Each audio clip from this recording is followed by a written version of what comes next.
Good morning વિદ્યાર્થી મિત્રો. આજે આપણે સ્ટાન્ડર્ડ 6માં જે સ્વાધ્યાયપોથીના પેરેગ્રાફ, એના પ્રશ્ન અને MCQ જોવાના છીએ. Unit 3 in future. In future છે આપણે ટેક્સ્ટ બુકમાં આ આખો પાઠ જોઈ ગયા છીએ. સૌથી પહેલાં જો તમે એ વિડીયો ન જોયો હોય તો સૌથી પહેલાં એ જોઈ લેજો, જેથી કરીને તમને આ જે પેરેગ્રાફ છે એ સમજાતા જાય. તો આપણે જોયું હતું કે સિદ્ધાર્થ, ઈવા અને બરાબર આ બધા વિદ્યાર્થીઓ એ નિબંધ લખે છે. બરાબર, એમની સ્કૂલમાં નિબંધ લેખનની સ્પર્ધા હોય છે અને એમાં આ ટોપ 3 એસેસ એટલે કે સૌથી સારા 3 નિબંધ અહીંયા આપણને આપેલા હતા. તો એના પ્રશ્ન જોઈએ. તો પેલું છે, vote does Siddharth want to become? Siddharth શું બનવા ઈચ્છતો હતો? તો Siddharth wants to become a teacher. Siddharth શું બનવા ઈચ્છતો હતો? તો કે ટીચર બનવા ઈચ્છતો હતો. What will Siddharth do with his student? તો સિદ્ધાર્થ પોતાના વિદ્યાર્થીઓ સાથે શું કરશે? તો Siddharth will laugh with his student and he will not shout at them. તો કે સિદ્ધાર્થ છે તે તેના વિદ્યાર્થીઓ સાથે હસશે અને ક્યારેય એમના ઉપર બૂમ પાડશે નહીં. What will Siddharth not do? Siddharth શું નહીં કરે? તો Siddharth will not insult his student and he discover their special ability. તો સિદ્ધાર્થ છે એ એક તો એના વિદ્યાર્થીઓને ઇન્સલ્ટ નહીં કરે, ઉતારી નહીં પાડે, અને બીજું છે એ એના વિદ્યાર્થીઓમાં જે કંઈ એની સ્પેશિયલ એબિલિટી છે એટલે કે તેની કંઈ ખાસ બાબતો છે એ ડિસ્કવર એટલે શોધશે, બરાબર, ગોતી લાવશે. How will Siddharth discover the special ability of student? તો એ સ્પેશિયલ એબિલિટી છે વિદ્યાર્થીઓમાં, એ કઈ રીતે સિદ્ધાર્થ છે એ વિદ્યાર્થીઓમાંથી ગોતશે? તો આપણે જોઈએ તો Siddharth will play with students and discover their special ability. તો કે વિદ્યાર્થીઓ સાથે રમીને એની સ્પેશિયલ એબિલિટી ગોતી કાઢશે. MCQ, Siddharth wants to be teacher એટલે કે સી. સિદ્ધાર્થ વિલ નેવર ખાલી જગ્યા હિઝ સ્ટુડન્ટ, તો insult. Every student has some special ability. બીજો પેરેગ્રાફ જોઈએ. What will Siddharth not insist? Siddharth શેની કાળજી રાખવા નહીં કહે? તો Siddharth will not insist on pin drop silence in the classroom. Siddharth છે એ એવું નહીં ઈચ્છે કે મારા વર્ગખંડમાં પિન ડ્રોપ સાયલન્સ જળવાયેલું રહે. What does Siddharth dislike? સિદ્ધાર્થને શું પસંદ નહોતું? તો સિદ્ધાર્થ ડિસલાઇક લેક્ચર્સ. સિદ્ધાર્થને પ્રવચનો ગમતા નથી. How will Siddharth teach his student? તો લેક્ચર નથી ગમતા, તો સિદ્ધાર્થ છે એમના વિદ્યાર્થીને કઈ રીતે શીખવશે? તો કે Siddharth will teach his student through activity દ્વારા. સ્ટુડન્ટ વિલ ગીવ ધેર ખાલી જગ્યા ઇન ધ ક્લાસરૂમ, તો કે opinion. Siddharth will not insist on pin drop silence in the classroom. There will be ખાલી જગ્યા વોઇસ ઇન ધ ક્લાસ, તો એમાં આવશે ચીયરફુલ. સિદ્ધાર્થ ડિસલાઇક, સિદ્ધાર્થને શું નહોતું ગમતું? લેક્ચર. તો કે Siddharth will teach his student through, શેના દ્વારા શીખવશે? તો કે એક્ટિવિટી દ્વારા. ત્રીજો પેરેગ્રાફ જેમાં ઈવા લખે છે એ, તો where did Eva go last week? Last week એટલે કે ગયા અઠવાડિયે ઈવા ક્યાં ગઈ હતી? તો કે last week Eva went to her uncle's place, એટલે કે અંકલના ઘરે અથવા તો અંકલની જગ્યાએ. હુ કેમ ધેર? ત્યાં કોણ આવેલું હતું? તો કે a group of young boys and girls from Vadodara came there. Group of young boys and girls એટલે કે યુવાન છોકરાઓ અને છોકરીઓનું ટોળું એ વડોદરાથી ત્યાં આવેલા હતા. તો જોઈએ ત્રીજો પ્રશ્ન. What did they cross? તેઓ શું ક્રોસ કરીને આવ્યા હતા? તો they crossed the bay of Khambhat. બરાબર. ત્યાર પછી ચોથું જોઈએ, when did they cross the bay of Khambhat? ક્યારે તેમને આ ખંભાતની ખાડી છે એ ક્રોસ કરેલી હતી? તો કે they crossed the bay of Khambhat when there was no tide. બરાબર. what did they come to see? તેઓ શું જોવા માટે ત્યાં આવ્યા હતા? તો they came to see the flock of flamingo. Flock એટલે ટોળું અને ફ્લેમિંગો એટલે સુરખાબના ટોળાને તેઓ જોવા માટે આવ્યા હતા. how did they discover the observe the night sky? Observe એટલે નિરીક્ષણ કરવું. નાઇટ સ્કાય એટલે રાત્રિનું આકાશ તેઓ કઈ રીતે જોશે? તો કે they observed the night sky with big telescope. મોટા ટેલિસ્કોપથી. the boys and girls crossed the ખાલી જગ્યા, the bay of Khambhat. the boys and girls crossed the bay of Khambhat when there was no tide. they came to see flock of ખાલી જગ્યા. શેનું ટોળું તેઓ જોવા આવેલા હતા? તો કે ફ્લેમિંગો. ત્યાર પછી they observed the ખાલી જગ્યા with telescope. તેઓ શું ટેલિસ્કોપ વડે જોશે? તો આપણે જોયું હતું શું આવશે? Night sky.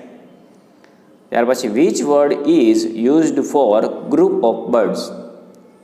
જો અહીંયા આપણે પાઠ સમજ્યા હતા ત્યારે પણ આપણે વાત કરેલી હતી અને અહીંયા પણ હું ફરીથી તમને કહી દઉં કે જે પક્ષીઓનું ટોળું છે એના માટે ફ્લોક્સ વપરાશે. બરાબર. ચોથો paragraph, who was the organizer? Organiser એટલે વ્યવસ્થાપક. તો Dhavalbhai was the organiser. Dhavalbhai છે એ ઓર્ગેનાઇઝર છે. What did Eva learn? Eva શું શીખશે અથવા શું શીખી હતી? Eva learn a lot of interesting thing about nature. અહીંયા સ્પેલિંગમાં તમે ધ્યાન રાખજો. What will Eva become? Eva શું બનશે? તો Eva will become a trekking organiser. બરાબર. આપણે જોયું હતું કે ઈવાને શું બનવાની ઈચ્છા હતી? તો કે ટ્રેકિંગ ઓર્ગેનાઇઝર બનવાની તેને ઈચ્છા હતી. Vote will Eva study? તો ઈવા શું ભણશે? વિલ છે એટલે ભવિષ્યકાળ થયો. બરાબર. ભણી નથી પણ હવે ભણશે ભવિષ્યકાળમાં. તો Eva will study birds, butterflies, insects, animal, soil and trees. આપણે જોયું હતું કે બટરફ્લાય એટલે પક્ષીઓનો અભ્યાસ કરશે, બટરફ્લાઇઝ એટલે પતંગિયાઓનો, ઇન્સેક્ટ્સ એટલે જીવજંતુ, એનિમલ એટલે પ્રાણી, સોઇલ એટલે માટી અને ટ્રીઝ એટલે વૃક્ષોનો તે અભ્યાસ કરશે. ધવલભાઈ વોઝ ધ ખાલી જગ્યા શું હતા? તો કે ઓર્ગેનાઇઝર. પછી બીજું, Eva learn a lot about. A lot એટલે ઘણું બધું. કેના વિશે શીખી હતી? તો કે નેચર વિશે. ઈવા વિલ બીકમ અ ખાલી જગ્યા શું બનવા માંગતી હતી? તો કે ટ્રેકિંગ ઓર્ગેનાઇઝર એટલે સી. પછી ઈવા વિલ લર્ન ખાલી જગ્યા શું શીખી હતી? તો કે સ્કાય ગેઝિંગ આકાશને તાકવું. પાંચમો પેરેગ્રાફ છે જેમાં આપણને માત્ર MCQ આપેલા છે. These work is a service to the ખાલી જગ્યા તો કે young generation. These work will make life ખાલી જગ્યા. આ કામ છે એ લાઈફને એટલે કે જીવનને કેવું બનાવશે? તો એમાં આવશે થ્રિલિંગ. ત્યાર પછી યુ કેન લર્ન ખાલી જગ્યા તમે શું શીખશો? અર્ન તમે શું કમાશો? તો કે ગુડ મની. છઠ્ઠું જોઈએ, what will Eva and her friend do? Eva અને તેના મિત્રો શું કરશે? તો ઈવા એન્ડ હર ફ્રેન્ડ્સ, અહીંયા એસ આવશે બહુવચન, will organise trip to different parts of Gujarat. તો ઈવા અને એના મિત્રો છે એ ઓર્ગેનાઇઝ કરશે. બરાબર. એની વ્યવસ્થા કરશે. શેની વ્યવસ્થા કરશે? એક ટ્રીપની, એક પ્રવાસની. ક્યાં પ્રવાસની? તો કે ડિફરન્ટ પાર્ટ્સ ઓફ ગુજરાત, જુદા જુદા ગુજરાતના સ્થળ ઉપર. What will be the name of the organisation? Organisation એટલે સંસ્થા. તો સંસ્થાનું નામ શું હશે?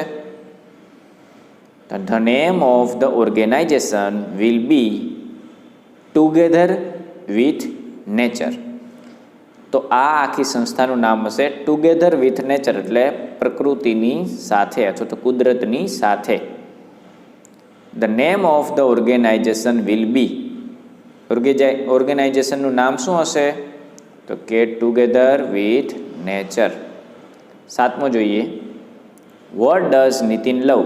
નીતિનને શું ગમતું હતું? તો નીતિન લવ્સ નેચર. જો અહીંયા આપણને કહે છે આઈ લવ નેચર, તો Nitin loves nature. Why will Nitin become a farmer? તો નીતિન ફાર્મર શું કામ બનવા માંગતો હતો? તો Nitin will become a farmer because he like pollution free life. તો મિત્રો એક ધ્યાનમાં રાખવાનું કે જ્યારે વાયવાળો પ્રશ્ન હોય ત્યારે એનો જવાબ બીકોઝ વડે આવે. What will Nitin enjoy? Nitin શું એન્જોય કરશે, શું માણશે? તો Nitin will enjoy all the seasons, એટલે બધી જ ઋતુઓ તે માણશે. પછી what will Nitin's family have? નીતિનની ફેમિલી પાસે શું હશે? તો Nitin's family will have healthy food, fresh air and healthy water. તો તેની ફેમિલી પાસે શું હશે? તો કે હેલ્ધી ફૂડ. હેવ એટલે હોવું, તો એક તો હેલ્ધી ફૂડ હશે, ફ્રેશ એર એટલે તાજી હવા હશે, અને હેલ્ધી વોટર એટલે સારું પીવાનું પાણી હશે. પછી what will Nitin keep? Nitin શું રાખશે? તો Nitin will keep a shed of cows, buffaloes and goats. તો શેડ એટલે છાંયો. શેના માટે છાંયો રાખશે? તો કે ગાય, ભેંસ અને બકરી માટે તે છાંયો પણ રાખશે. ત્યાર પછી 6થું જોઈએ. What will the animal give? તો એ એનિમલ તેને શું આપશે? તો animal will give us a milk and organic fertiliser. Organic fertiliser એટલે ખાતર. બરાબર. તો નીતિન લવ્સ ખાલી જગ્યા. નીતિનને શું ગમે છે?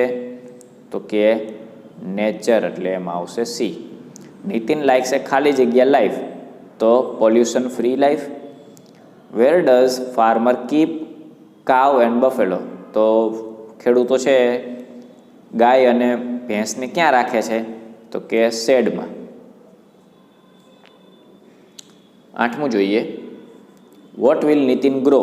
નીતિન શું ઉગાડશે? તો Nitin will grow organic crops, vegetable and fruits.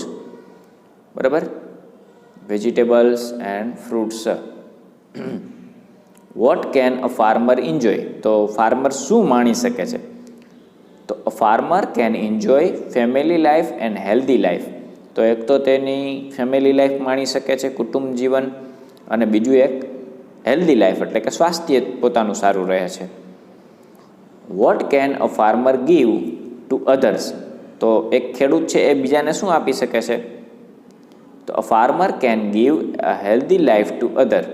એક ખેડૂત છે એ બીજાને પણ હેલ્ધી લાઈફ આપી શકે છે. નીતિન વિલ ગ્રો ખાલી જગ્યા ક્રોપ્સ. કેવા છોડ ઉગાડશે? તો કે ઓર્ગેનિક. ખાલી જગ્યા ઇઝ અ ગુડ પ્રોફેશન. તો ફાર્મિંગ, ખેતી કરવી એ સારો વ્યવસાય છે. ખાલી જગ્યા can give healthy life two others. કોણ આપી શકે છે? તો કે ફાર્મર્સ. તો મિત્રો અહીંયા આપણે પહેલો પાર્ટ અહીંયા પૂરો કરીએ છીએ. આપણે ટૂંક જ સમયમાં બીજા પાર્ટ સાથે મળશું. ત્યાં સુધી આવજો મિત્રો.